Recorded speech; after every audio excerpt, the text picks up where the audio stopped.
보통 인기 있는 연예인들을 좋아하고 또 그들을 지지하고 또 후원하는 사람들을 팬이라고 합니다. 팬이라고 합니다. 보통 이제 뭐 가수나 배우나 뭐 그런 인기 연예인들을 대상으로 팬들이 형성이 됩니다. 그런데 전에는 그런 일이 없다가 민주화가 이루어지고 특별히 대중민주화가 이루어진 한국에서 정치인들도 어, 이게 인기인이 되기 시작했습니다. 그런데 정치인들의 인기를 만들어주는 정치인의 그 지지자들을 팬이라고 부르지는 않습니다. 팬이라고 부르지는 않습니다. 그래서 그 정치인들을 후원하고 또 정치인들을 좋아하는 사람들을 불러주는 말이 새로 만들어지기 시작했습니다. 그거를 가장 잘 활용하고 또 가장 두드러지게 보여준 경우가 노무현 대통령입니다. 그래서 그때 노무현을 사랑하는 사람들의 모임, 그래서 노사모가 아주 막강한 영향력을 발휘했었습니다. 그래서 그 다음부터는 조금이라도 인기가 있는 정치인들은 의례 그 사람의 이름을 딴 아무개 사모, 아무개를 사모하는 사람의 모임이라는 게 항상 따라다니게 마련이었습니다. 그 노무현 대통령 이후에 박근혜 대통령한테도 박사모가 아주 큰 역할을 했죠. 그러다가 그 문재인 대통령이 나올 때쯤에서는 그 문사모도 있지만 문사모가 좀 옛날 말이 되어버렸습니다. 그래서 요새는 그 정치인을 좋아하고 또 후원하고 지지하는 특별한 무리의 사람들을 부르는 이름들이 좀 따로 있습니다. 문바라기, 문바. 그다음에 그 문 대통령의 성이 이제 영어로 MON 달이기 때문에 그 달이라는 애칭으로 잘 불리죠. 그래서 문바, 달바 이렇게 나갑니다. 근데 그들 중에 아주 과격하게 문재인 대통령을 좋아하고 또 누가 문재인 대통령에 대해서 한마디라도 똑같았다 그러면 길길이 뛰는 아주 열성 분자들을 가리킬 때 쓰는 단어들이 또 따로 있습니다. 최근에 일본 애니메이션에서 시작해서 만드는 그 영화 제목을 따라서 문각기동대 뭐 이런 것도 있고요. 그 다음에 그 문재인 대통령의 별명이 달이기 때문에 과격하게 문재인 대통령을 지키고 사수하는 사람들을 달레반이라고 부르기도 하고요. 공식적으로 이 달레반 같은 사람들이 인터넷에서 웹사이트를 만들고 인터넷에서 결속이 돼서 약 120명 정도의 인원이 인터넷에서 조직적으로 활발하게 인터넷 여론을 조정하는 일들을 활발하게 하는 사람들이 있습니다. 선풀 달기, 악플 가서 또 뒤집어 놓기, 뭐 하여튼 여러 가지로 인터넷에서 바삐 움직이는 조직된 집단이 있습니다. 그 사람들은 웹사이트의 이름도 그렇고 자기 스스로를 뭐라고 그러냐면 달빛 기사단이라고 부릅니다. 이게 문화가 많이 바뀌었습니다. 그렇다면 예수님 기사단은 어떠냐 말이죠. 예수님을 좋아하고 예수님을 따르고 예수님을 후원하고 예수님을 지지하는 사람들 중에서도 좀 더 앞장서서 예수님을 쫓아다니고 예수님을 우러르고 예수님을 돕고 섬기고 하는 사람들은 어떤 사람들이냐는 겁니다. 종종 아무개 사모 뭐 이렇게 문바 박바 뭐 이렇게 나가는 사람들이 많은 경우 그냥 개인적으로 그 사람을 좋아한 거예요. 배우나 가수 좋아하듯이. 그래서 굉장히 감정적이 됩니다. 대부분의 경우 그들이 좋아하고 후원하는 사람들의 정치 철학이나 가치관이나 그들의 비전이나 뭐 이런 거에 대해서 그다지 또 확실하게 관심은 없습니다. 뭐 그런 분들도 있겠지만 사실은 대부분의 사람들이 그냥 개인적으로 좋아서 연예인 좋아하듯이 좋아하는 사람들이 굉장히 많습니다. 그렇기 때문에 종종 그 정치인의 말년에 또는 권력의 말기에 가서 이 암흑의 사모 또는 뭐 암흑의 바라기 뭐 이런 사람들이 자기들이 좋아하는 그 정치인에 대해서는 계속해서 충성을 다할지 모르지만 이 역효과가 나는 경우도 많습니다. 그렇다면 예수님을 따르는 예수님의 제자들은 어떤 사람들이고 그들은 어떤 행동을 했으며 예수님은 그 제자들을 어떻게 보셨고 예수님은 그 제자들에게 어떤 것을 기대하느냐가 아주 중요합니다. 왜냐하면 우리도 예수님의 제자로 불리우는 사람들이기 때문입니다. 마가복음뿐만 아니라 마태, 마가, 누가, 요한복음 네 복음서에서 예수님이 주인공이죠. 그런데 예수님이 주인공으로서 등장할 때마다 거의 빠짐없이 등장했던 집단은 사실 제자들입니다. 그 어떤 집단들보다 제자들이 더 많이 등장합니다. 마가복음에서도 마찬가지입니다. 마가복음에 등장하는 예수님의 제자들을 우리가 살펴보면서 우리를 향한 하나님의 교훈, 성경의 교훈을 정리해 봅니다. 오늘 본문에 예수님의 제자들이 등장합니다. 18절에 당신의 제자들이라는 표현으로 등장합니다. 그런데 오늘 18절을 가만히 보세요. 예수님의 제자들이 등장하기 전에 다른 종류의 제자들 두 가지가 등장합니다. 요한의 제자들과 바리새인의 제자들입니다. 요한의 제자들과 바리새인들이 금식하고 있는지라 사람들이 예수께 와서 말하되 요한의 제자들과 바리새인의 제자들은 금식하는데 어찌하여 당신의 제자들은 금식하지 아니하나이까? 사람들의 눈에 이 세 가지 집단이 눈에 띄었어요.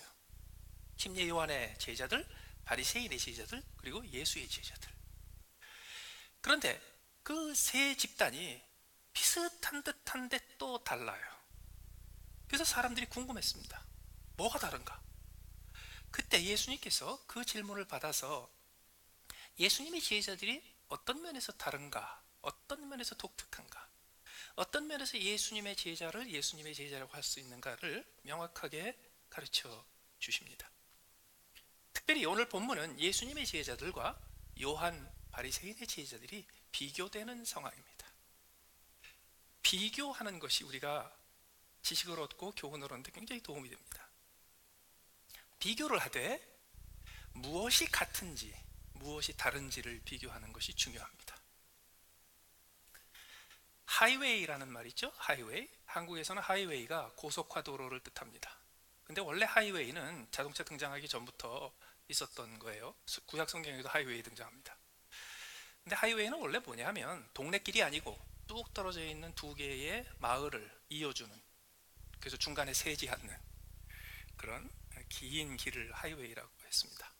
그래서 우리 동네도 하이웨이가 좀 있죠. 리 하이웨이, 리 잭슨 하이웨이. 그게 원래 여기 인구가 적었을 때 뚝 떨어진 숲속을 지나가야 되는 동네들을 연결해 주던 길입니다. 그런데 이게 현대에 와서는 자동차 도로가 되고, 그리고 하이웨이가 고속도로라는 의미를 많이 갖게 되었습니다. 그래서 한국에서도 하이웨이를 고속도로라고 합니다.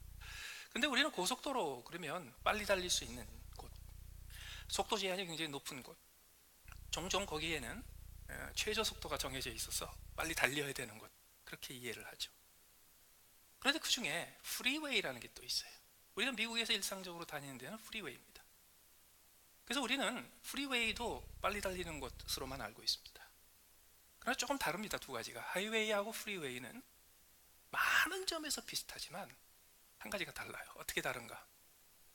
하이웨이는 종종 고속화도로이고 빨리 달 수 있는 길이고, 프리웨이도 당연히 빨리 달릴 수 있는 길이라는 점에서 같습니다. 그러나 한 가지가 딱 다릅니다. 프리웨이는 신호등이 없습니다. 하이웨이는 신호등이 있을 수 있습니다. 그래서 프리웨이는 길이 막히거나 내가 천천히 가지 않으면 서는 일이 없어요. 그냥 갑니다. 근데 하이웨이는 아무리 빨리 달려도 중간중간에 신호등 때문에 서야 되는 때가 있어요. 그렇게 해야 내가 프리웨이를 달릴 때 이 프리웨이가 이렇게 좋은 거구나, 프리웨이를 뭔지를 알아요. 마찬가지입니다. 예수님의 제자들은 어떤 사람들인가? 요한의 제자들과 바리새인의 제자들에 비해서 뭐가 같고 뭐가 다른지를 살펴봐야 합니다. 제일 먼저 뭐가 같습니까? 먼저 요한의 제자들을 살펴보죠. 요한의 제자들은 어떤 사람들이에요? 그들은 무엇을 붙잡고 사는 사람들이에요? 그들은 무엇을 믿고 사는 사람들입니까? 요한의 제자는 요한으로부터, 침례 요한으로부터 아주 중요한 메시지를 하나 받고 그거를 실천하는 사람들입니다. 그 메시지는 무엇인가?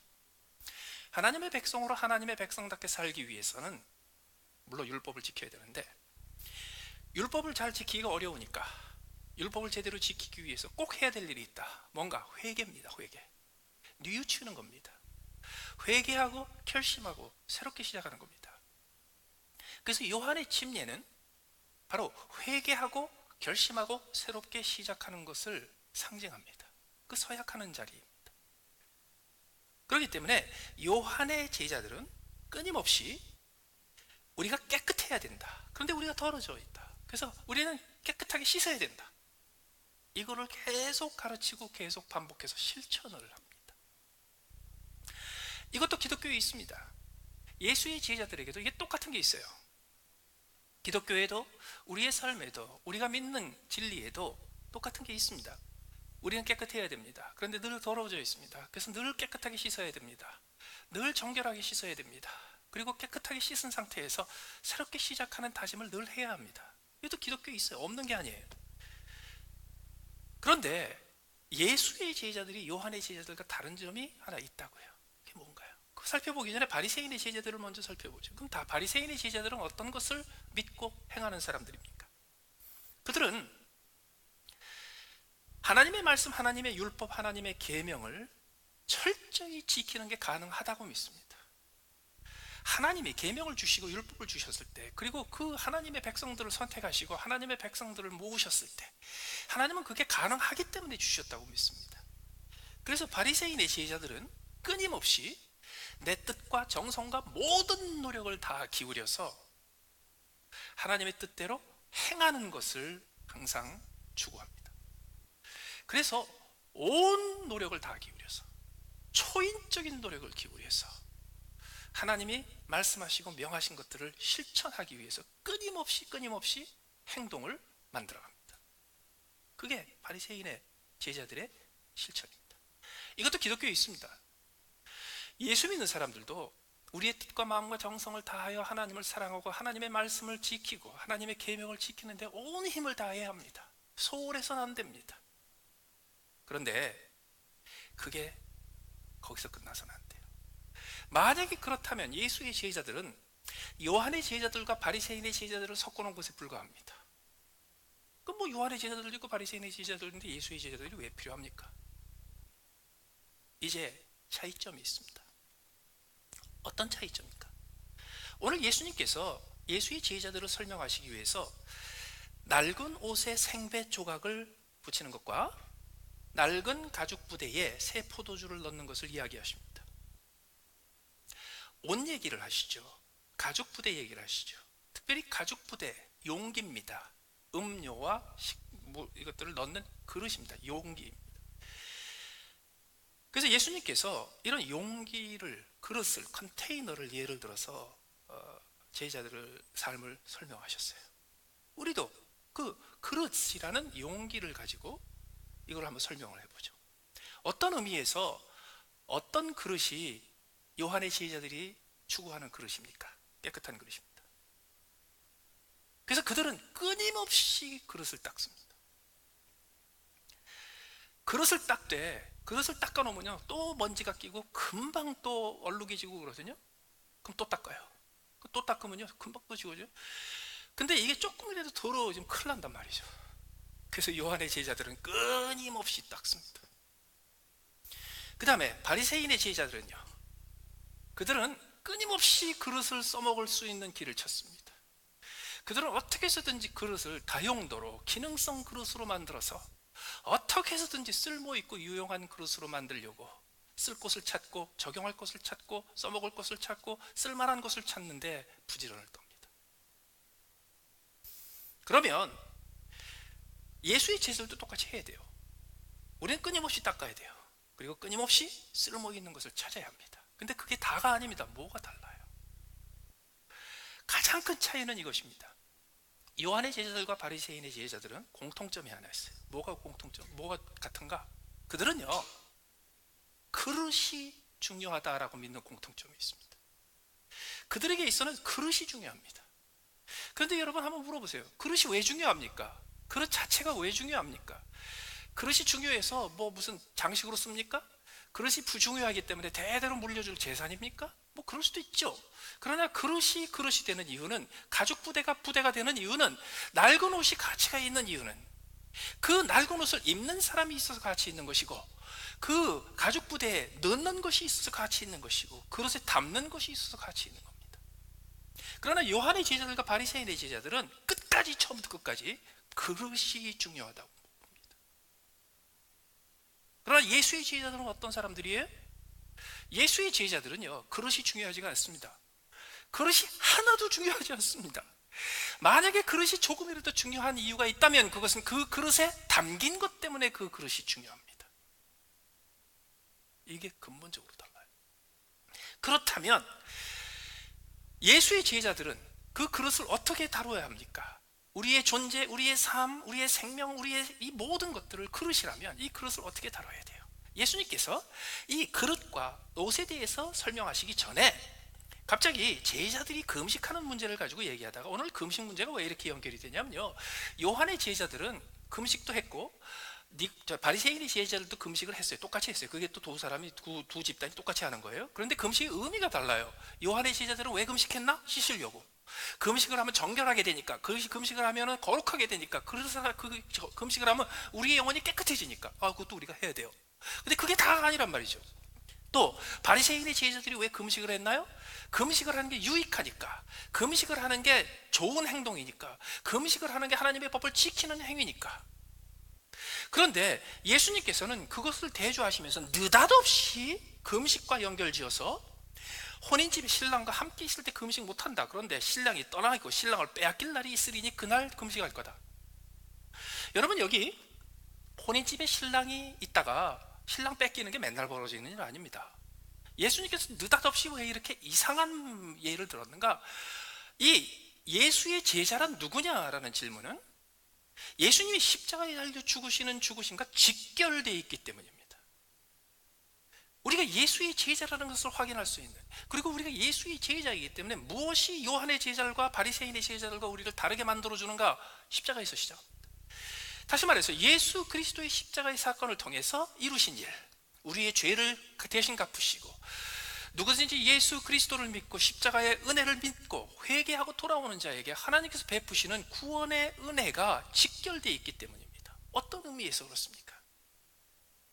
그릇이 중요하지 않고 그릇에 담긴 게 중요하다고 했어요.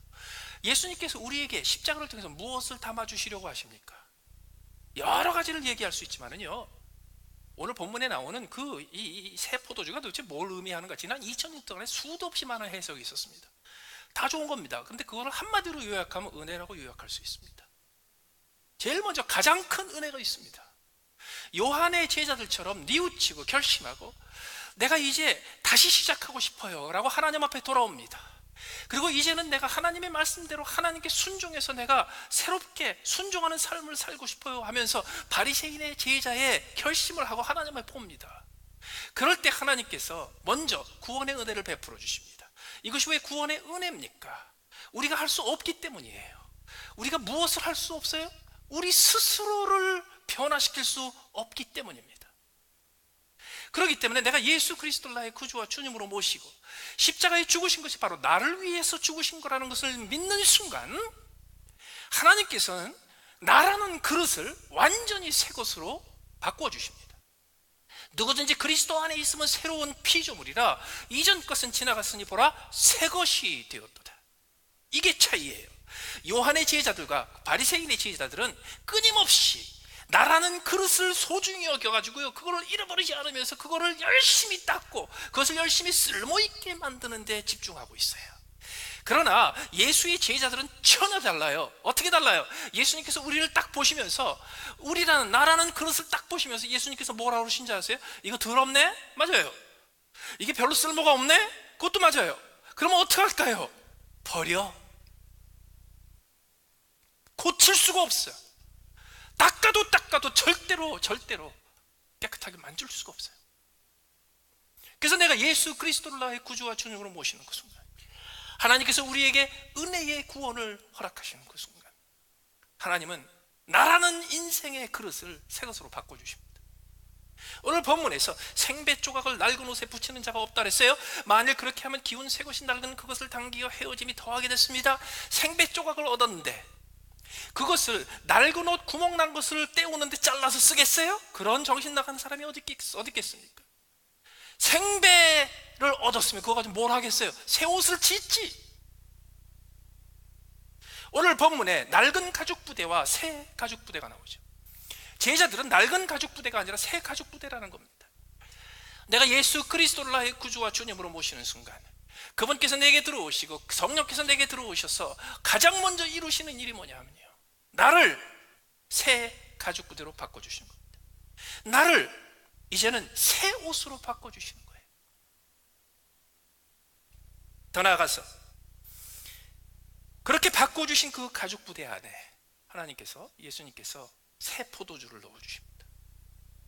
새 포도주가 뭘까요? 하나님께서 내게 주시는 모든 좋은 것들을 상징하는 것이 새 포도주입니다. 제일 먼저 뭐예요? 내 안에 찾아오신 예수님, 예수님의 영으로 내게 오신 성령님, 그분이 내게 들어오시는 순간 내게 임한 영원한 용서함과 영원한 사랑과 영원히 하나님의 자녀가 되는 특권, 이 모든 것 구원의 은혜가 가장 먼저 임합니다. 근데 그것만이 다가 아니잖아요. 하나님께서 그 이후에도 구원받은 하나님의 자녀에게 영원히 은혜를 베풀기로 약속하셨어요. 그래서 매일 잊은 비와 늦은 비처럼, 새벽 비와 저녁 비처럼 끊임없이 우리의 인생에 하나님께서 은혜를 채워주세요. 그 은혜의 본질은 무엇입니까? 그 은혜의 본질은요, 하나님, 나는 아무것도 할 수 없어요. 내가 해서 이룰 수 있는 일이 없어요. 내가 최선을 다해서 내가 이루고자 하는 일을 내가 최선을 다해서 노력해서 이루었어도 끝나고 보니까 그게 내가 기대하던 최선이 아니네요. 오히려 부끄러운 일이네요. 오히려 부족한 일이네요. 그것은 창피한 일이고요. 그것 때문에 내가 조그마한 선을 이루었을지는 모르지만, 조그마한 정의는 이루었을지 모르지만, 내가 지혜가 짧고 능력이 짧아서 사실 또 반대편에는요, 내가 의도하지 않았던 악이 행해지고, 내가 의도하지 않았던 피해가 생기고, 내가 의도하지 않았던 불의가 생기네요. 하나님, 나는 나 스스로 할 수가 없어요. 그럴 때 하나님께서 주시는 것이 은혜예요. 그 은혜가 하나님께서 우리에게 새롭게 만들어주신 낡은 가죽 부대 대신에 바꿔주신 새 가죽 부대에 늘 채워지는 거예요. 더 나아가서 이 은혜는요, 우리 안에서 자랍니다. 예수님의 제자들은 자랍니다. 예수님의 제자로 시작한 이후 머물러 있지 않습니다. 계속해서 성숙하고 자랍니다. 오늘 본문에 이어서 바로 나오는 이야기 속에 뭐가 있냐면, 안식일날 예수님께서 제자들하고 함께 밀밭 가운데로 지나가는데 제자들이 밀밭을 헤치면서 배가 고프니까 거기 잘 익은 밀을 손으로 터서 비벼서 그거를 생식 입에 넣어서 먹으면서 갔습니다. 원래 이것은 구약 율법에서 허용이 되어 있습니다. 구약의 율법에 의하면 나그네가 과수원을 지나가든지 포도원을 지나가든지 밀밭을 지나가든지 지나갈 때 배가 고파서 따먹는 것은 죄가 아닙니다. 도둑질이 아닙니다. 그래서 이건 합법적인 행동이고 이것은 관습이 허용하는 행위입니다. 그런데 바리새인의 제자들이 그때 시비를, 예수님의 제자들한테 시비를 걸었습니다. 어떻게 시비를 걸었는가? 예수님, 당신의 제자들이 어떻게 안식일에 하지 말아야 될 일을 합니까? 이게 율법에서 허용이 된 일인데 왜 이런 시비입니까? 그들은요, 밀밭을 지나가면서 배고파서 밀을 비벼서 먹는 것을, 그것을 배고파서 먹는 것으로 여기질 않았습니다. 안식일 날 추수하고 타작하고 그리고 준비한, 그러니까 타작해서 껍질을 까고 다 그 작업을 얘기한 거예요. 그러니까 안식일 날 일을 했다는 거예요. 도정을 하고 타작을 하고 껍질을 벗기고 그 일을 했다는 거예요. 그럴 때 예수님께서 완벽하게 자기 제자들의 편을 드십니다. 어떻게 예를 드시냐면요, 다윗과 그리고 아비아달 제사장 때에 벌어졌던 일을 얘기를 하시면서 자기 제자들이 마치 다윗 왕이 가지고 있는 특권을 행사한 듯하게 그렇게 자기 제자들을 두둔을 하세요. 여기서 우리가 또 한 가지 받을 게 하나 있습니다. 기억할 것이, 예수님의 제자가 되면요, 예수님께서 끝까지 두둔하십니다. 악착같이 두둔하십니다. 간단하게 하지 않으십니다. 전력을 다해서 두둔하십니다. 더 나아가서 예수님께서 다윗 왕의 예를 들면서까지 자기의 제자들을 두둔하신 걸 보면, 예수님께서 그 당시에 바리새인들한테 대놓고 이렇게 얘기하시는 거예요. 너들이 뭔데 내 제자들한테 이래라 저래라 해? 여러분, 여기서 우리가 기억할 거 하나 있어요.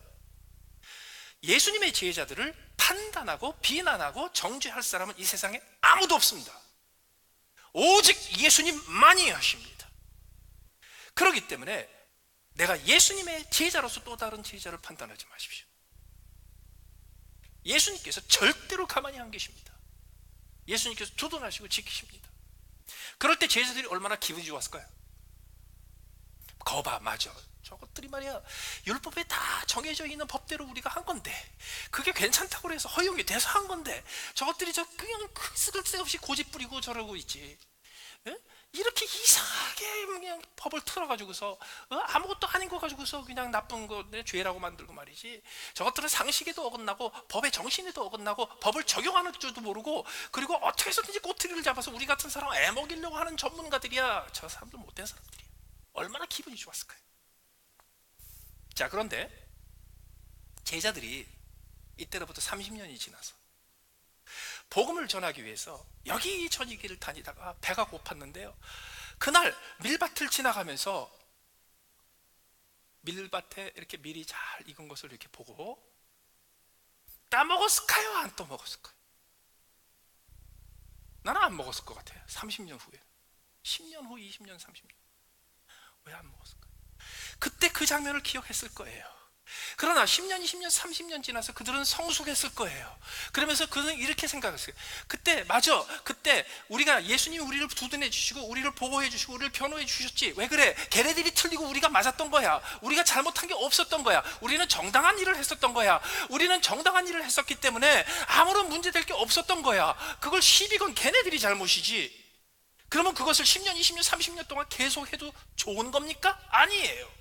오히려 그들은요, 10년, 20년, 30년 그리스도의 복음을 전하면서 곳곳에 가서 그리스도의 몸에 다 채우지 못했던 고난을 그들의 몸에 채우면서 성숙했을 거예요. 그리고 30년 지나서는 그들은요, 밀밭 지나가면서 건드리지 않았을 겁니다. 왜? 설령 정당한 행위라도, 설령 부당하게 자기를 정죄하고 부당하게 자기를 비난하는 사람들일지라도 그들을 건드리고 그들의 속을 뒤집어 놓는 일을 안 하고 싶었을 거예요. 이겁니다. 우리는 예수 믿고 나서 하나님께서 우리의 그릇에 구원의 은혜를 주시고 예수 그리스도의 영을 주셔서 하나님이 우리에게 감당할 수 없는 큰 은혜를 채워주신 이후 거기서 머무르지 않습니다. 요한의 제자들과 바리새인의 제자들은 한 번 배운 기술을 끊임없이 반복하면서 평생 반복하면서 사는 거예요. 그래서 거기 머물러 있어요. 그리스도인이 제자들은 안 그렇습니다. 자랍니다. 성장합니다. 어떻게 성장합니까? 오늘 21절, 22절에 낡은 옷과 낡은 가죽 부대가 나오죠. 이 두 가지 예화의 공통점이 하나 있습니다. 낡은 옷에 새 생배 조각을 붙이면 새 생배 조각이 처음에는 잘 붙어 있다가 빨래 한 번 하면 이게 확 줄어들어가지고 낡은 옷 조각을 찢어버린다는 얘기예요. 다시 말해서 세월이 지나면 새 생배 조각은 변한다는 겁니다. 변한다는 거예요. 더 나아가서 22절, 새 포도주를 낡은 가죽 부대에 넣는 자가 없다 그랬어요. 낡은 가죽 부대를 언제 만듭니다. 그런데 거기 가죽 부대에다가 밑에를 봉하고 위를 이렇게 해서 거기다가 포도주 집어넣고 이렇게 딱 봉하잖아요. 그러면 어떻게 돼요? 새 포도주를 넣으면 조금 시간이 지나면 새 포도주가 발효가 되기 시작하고 숙성이 되기 시작해서 알코올 도수가 높아지기 시작합니다. 우리가 늘 포도주 그러는데 중동 지역에서 그 당시에 일상생활 속에서 밥 먹을 때 마셨던 포도주는요, 요즘 우리가 말하는 포도주 수준이 전혀 아닙니다. 포도주스 수준이지. 포도주스에서 조금 시간이 지나서 살짝 알코올기가 나오는 수준이지, 지금 우리가 생각하는 몇 퍼센트 이런 수준의 포도주가 원래 아닙니다. 그래서 새 포도주라는 건 뭐냐면요, 아직 발효가 거의 되지 않은, 아직 알코올이, 포도당이 알코올로 거의 바뀌지 않은 상태를 말합니다. 그런데 그것을 가죽 부대에다 넣었어요. 그리고 딱 봉했어요. 그러면 어떻게 되는지 아세요? 그 안에서 적당한 온도에서 이 포도주가 숙성되기 시작합니다. 발효되기 시작합니다.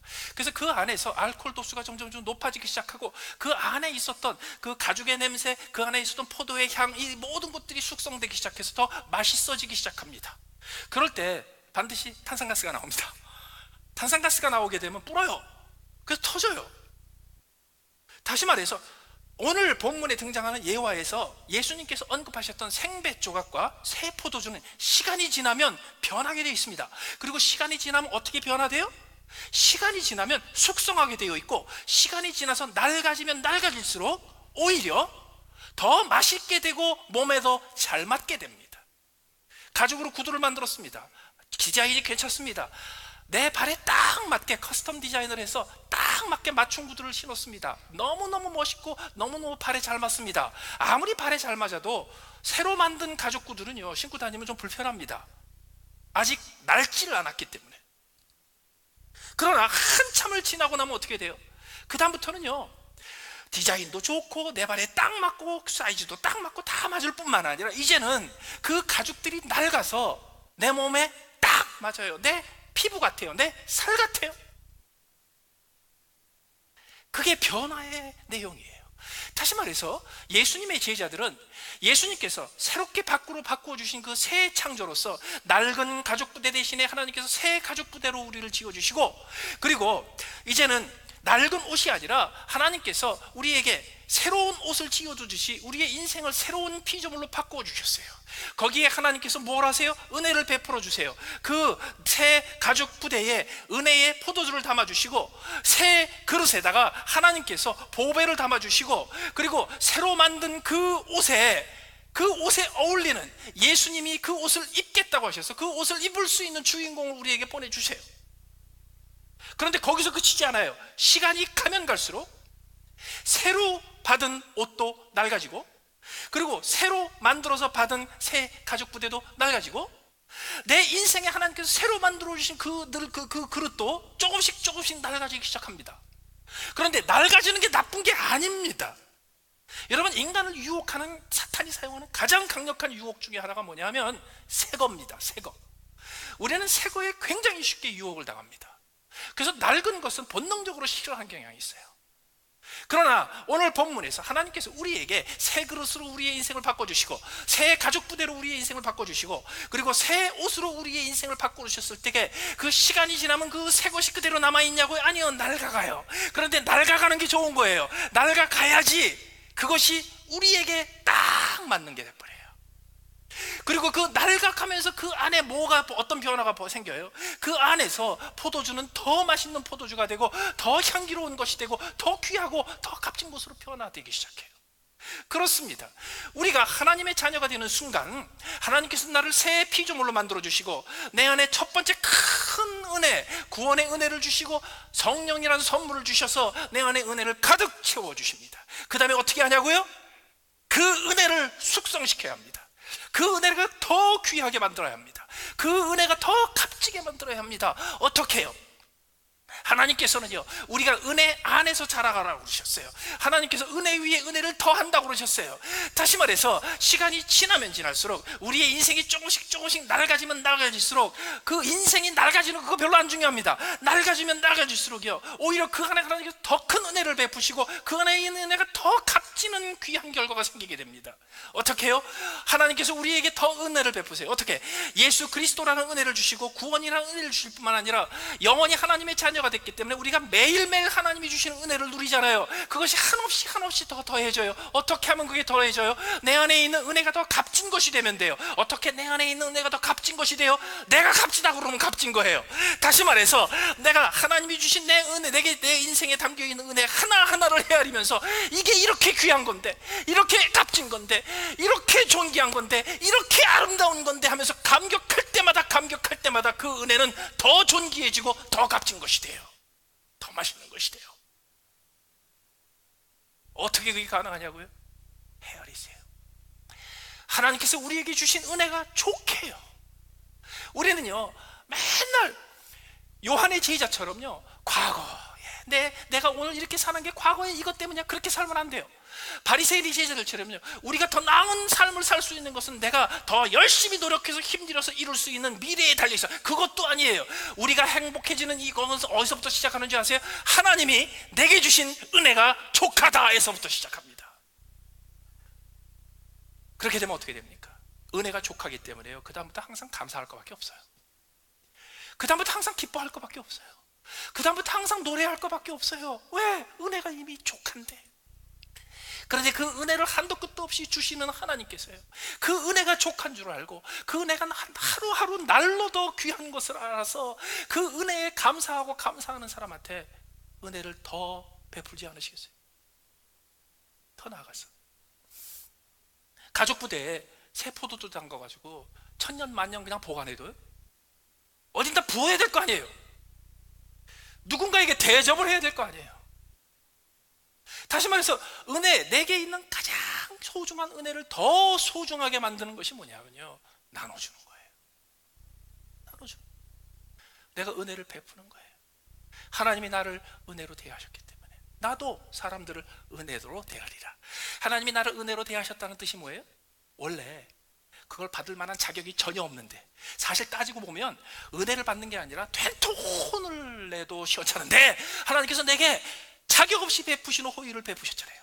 그럼 내가 남에게 은혜를 베푸는 건 어떻게 하는 거예요? 저 사람이 나한테 이런 거 받을 자격이 전혀 없는데, 사실은 내가 가서 쥐어박아도 시원찮은데 그 사람한테 호의를 베푸는 거예요. 그럴 때 어떤 일이 벌어집니까? 요한의 제자들은 그들의 인생의 최고의 목표가 깨끗한 거였습니다. 정결한 거였습니다. 바리새인의 제자들의 인생의 최고의 목표는 위대한 일을 성취하는 것이었어요. 왜? 그것이 율법이 요구하는 거기 때문에. 그래서 요한의 제자들은 항상 정결한 것을 추구했고, 바리새인의 제자들은 항상 공의를 추구했었습니다. 그런데 문제가 어딘지 아세요? 우리는 아무리 발버둥을 쳐도 결코 우리의 인생을 정결하고 순결하게 유지할 것이 불가능하다는 거예요. 우리가 아무리 노력을 해도 우리는 결코 완전한 정의를 성취할 수 없다는 겁니다. 그러나 예수의 제자가 되지 못하고 바리새인의 제자로 머물러 있고 요한의 제자로 머물러 있는 사람들은 평생 어떻게 하는지 아세요? 평생 정결한 것, 순결한 것, 순진한 것, 진정한 것, 이것만 추구해요. 조금이라도 불순물이 들어가면요, 정죄해버려요. 비판해버려요. 이 세상이 너무 더러워, 정치판이 너무 더러워, 인간 사회가 너무 더러워, 경제계가 너무 더러워, 맨날 이러고 있어요. 바리새인의 제자들은 어떻게 하는지 아세요? 정의가 이루어지지 않고 있어. 아직도 불의가 가득 차고 있어. 우리는 어떻게 해서든지 우리의 뜻과 정성과 모든 것을 다 동원해서 정의를 이루어야 돼. 여러분, 순결하고 정결한 것, 정의는 절대로 완성되지 않습니다. 그럼 우리는 포기할까요? 아니에요. 아까도 말씀드렸지, 우리는 요한의 제자들처럼 바리새인의 제자들처럼요, 할 거 다 해야 돼요. 왜? 다 해야 돼요. 왜? 그게 주님께서 원하신 게, 주님께서 제자들한테 그러셨어요. 너희의 의가 바리새인의 의보다 더 낫지 않으면 천국에 들어가지 못하리라. 그런데 문제는 어디 있는가? 그들이 아무리 노력해도 한계가 있다는 거예요. 더 이상 못 가는 선이 있다는 거예요. 그러면 예수의 제자들은 어떻게 해요? 더 이상 가지 못하는 한계에서 한계를 넘어서는 방법을 제시합니다. 어떻게? 그 해답이 바로 은혜입니다. 아무리 노력해도 이 세상을 깨끗하게 하지 못합니다. 아무리 노력해도 내 인생과 내 영혼을 깨끗하게 하지 못합니다. 그럴 때 그 완성되지 못한 미완성의 정결함을 어떻게 덮어줄 수 있냐고요? 은혜로 덮어줍니다. 내 주변에 있는 사람, 아무리 그들이 올바르게 산다고 해도 그들은 결코 순결하고 정결한 삶을 살아내지 못합니다. 그럼 우리는 어떻게 합니까? 끊임없이 지적하고 끊임없이 푸시해서 그들이 더 거룩한 삶을 살도록 만들어야 됩니까? 아니에요. 은혜로 덮어줘야 완성돼요. 이 세상에 불의가 가득 찹니다. 이 세상의 불의는 하나님 예수님께서 오실 때까지 절대로 사라지지 않습니다. 그러나 우리는 그 가운데서 어떻게 해서든지 우리가 할 수 있는 정의를 만들어내기 위해서 애를 써야 합니다. 그러나 예수의 제자라면 요한의 제자가, 바리새인의 제자가 하지 못하는 거 한 가지를 해야 합니다. 뭔가요? 정의는 완성되지 못한다라는 것을 인정해야 합니다. 그리고 그 완성되지 못한 부족한 정의의 부분을 무엇으로 채워줘요? 은혜로 채워줘야 돼요. 불쌍히 여김으로 채워줘야 돼요. 특히 자격 없는 자에게 베푸는 은혜로 채워줘야 돼요. 그렇기 때문에 여러분, 정결함은 절대로 성취하지 못합니다. 정의는 절대로 완성하지 못합니다. 그러나 은혜는 항상 완성시킬 수 있습니다. 은혜는 부족하지 않습니다. 은혜는 항상 충만할 수 있습니다. 그게 우리 안에 하나님께서 담아주신 그 은혜를 더 값지게 여기고 더 풍성하게 만들고 흘러 넘치게 만드는 예수의 제자들의 삶의 방식입니다. 바울사도는 이것을 이렇게 요약했어요. 우리가 이 보배를 질그릇에 가졌으니 이는 심히 큰 능력이 하나님께 있고 우리에게 있지 아니함을 알게 하려 함이라. 이 보배가 뭐예요? 새 포도주죠. 이 보배가 뭐예요? 우리를 낡은 옷이 아니라 새 옷으로 만들어 주셔서, 그러면 우리 새 옷이 됐으니까 그 다음에 마네킹에다 입혀나요? 아니에요. 우리 옷을 입고 있는 나라는 인간을 옷으로 삼아서 그 옷을 걸치고 있는 분이 누구신데요? 예수님이에요. 하나님이에요. 그런데 우리가 끊임없이 인정해야 될 거 있어요. 하나님께서 이 보배를 내게 주셨지만 나는 그래도 질그릇이야. 하나님께서요, 야, 이거는 고쳐봤자 쓸모가 없다, 내가 새로 그릇을 만들어서 바꿔놔야 되겠다, 그럴 적에 원래 질그릇이었던 나를 금그릇으로 만들어 주시지 않으세요? 그냥 바꿔주시죠. 그래서 예수의 제자라면요, 끝까지 나는 질그릇이고 그러나 질그릇 안에 있는 것이 보배야, 이걸 깨달아야 돼요. 질그릇의 특징이 뭔지 아세요? 아무리 닦아도 깨끗하게 완벽하게 깨끗해지지 않습니다. 여러분, 돌솥 비빔밥, 뭐 돌에다가 이렇게 설렁탕 끓여 먹는 거, 뭐 이런 거 있죠. 그 뭐 원적외선이 나와서 그게 건강에 좋은데 뭐네, 한참 그게 퍼진 적이 있는데요. 그래서 집집마다 돌솥들이 좀 있습니다. 돌솥에서 오래간만에 밥해 먹고 거기다가 뭐 끓여 먹고 뭐 이러고서요. 그리고 씻죠. 깨끗하게 씻죠. 씻어서 이렇게 두죠. 그리고 이제 한참 있다가 그거를 다시 쓰려고 꺼내요. 그 다음에 거기다 물을 붓고 끓여요. 그럴 때 밑에서 이렇게 뽀글뽀글뽀글 이렇게 거품이 올라옵니다. 어떤 사람들은 그게 돌이 숨쉬고 있기 때문에 그 사이사이에 들어있던 그 공기가 나오는 거, 그런 거 아니에요. 지난번에 쓰고 닦아서 넣을 적에 그때 썼던 그 주방 세제가 돌에 배어 들어가지고요, 안 씻겨서 그래요. 그래서 거기다가 물을 넣고 다시 끓이잖아요. 그럼 돌에 배어 있는 비누가 뽀글뽀글 다시 나오는 거예요. 질그릇의 특징이 뭔지 아세요? 아무리 깨끗하게 해도 완벽하게 깨끗하지 못합니다. 유리 그릇은 maybe 깨끗하게 할지 몰라요. 스텐 그릇은 혹시 깨끗하게 할지 몰라요. 그러나 질그릇은 본질적으로 완벽하게 깨끗하지 못합니다. 그래서 우리 하나님 앞에 항상 이렇게 고백해야 돼요. 하나님, 저는 질그릇이에요. 질그릇이니까 맨날 깨지기 쉽지. 이게 또 맨날 그 요한 제자 같은 생각이야. 질그릇의 가장 큰 특징이 뭔지 아세요? 아무리 깨끗하게 해도 완벽하게 깨끗하게 못합니다. 그래서 그 질그릇에 아주 깨끗하고 정갈하게 잘 준비된 음식을 넣어도요, 그 음식은 그 질그릇 때문에 살짝 오염이 됩니다. 하나님께서 내 인생에 그 귀한 보배를 담아주셨는데 내 질그릇된 인생이 결코 완벽하게 깨끗하지 못하기 때문에 나는 항상 하나님이 내게 주신 은혜의 보배스러운 은혜를 항상 조금 축내면서 살아요. 조금 죄송하게 살아요. 그걸 인정하는 거예요. 그럼에도 불구하고 우리는 질그릇을 자랑하지 않습니다. 뭘 자랑해요?